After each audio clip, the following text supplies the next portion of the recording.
Ассаламу алейкум, рахматуллахи баракату. Сарик Халмехкой. Вот мы с коллегами только что вышли из СИЗО, общались с нашими подзащитными.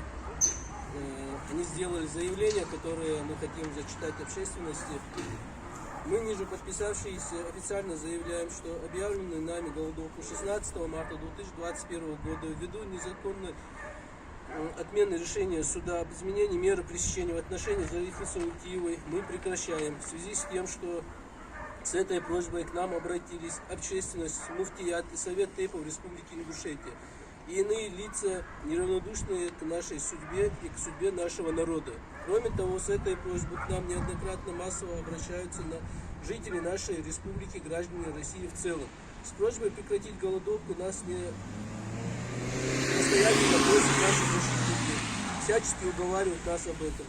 Нам известно, что некоторые лица из объявленной нами голодовки последовали нашему примеру.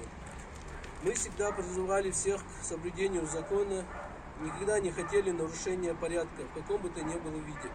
На сегодняшний день мы делаем этот шаг из-за уважения ко всем обратившимся к нам.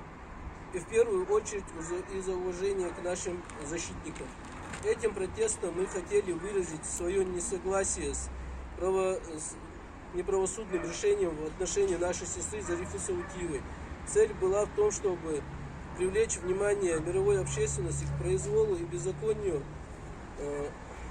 творимому в российских судах, в том числе по нашему уголовному делу. При этом мы искренне надеемся, что органы власти отреагируют и будут принимать решения в строгом соответствии с законом, Конституцией нашей страны, исходя из принципов гуманизма и справедливости. Вот такое обращение сделали наши подзащитные, подписали Барахоев Ахмед, Чемурзиев Барах, Мальсагов Муса, Нальгиев Исмаил и Халтиев Багаудин, лица, которые держали голодовку на протяжении 7 дней.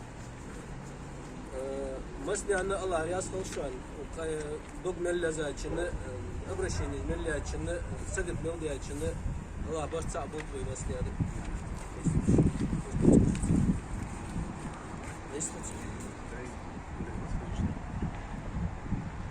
Но мы коллективно все-таки смогли убедить наших подзащитных, как бы это ни было тяжело. Мы считаем, что наши подзащитные добились той цели, которую изначально они преследовали. В принципе, это все было отражено в заявлении, которое только что было прочитано. Это было коллективное, общее решение. Вот. Слава Богу, что это произошло. Камень с плеч, так скажем, упал.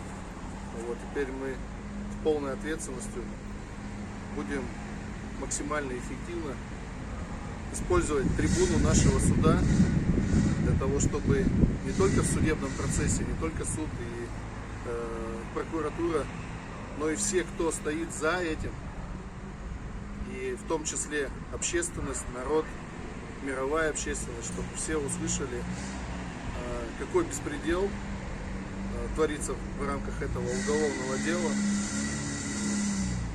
Поэтому дай Бог, что все получится.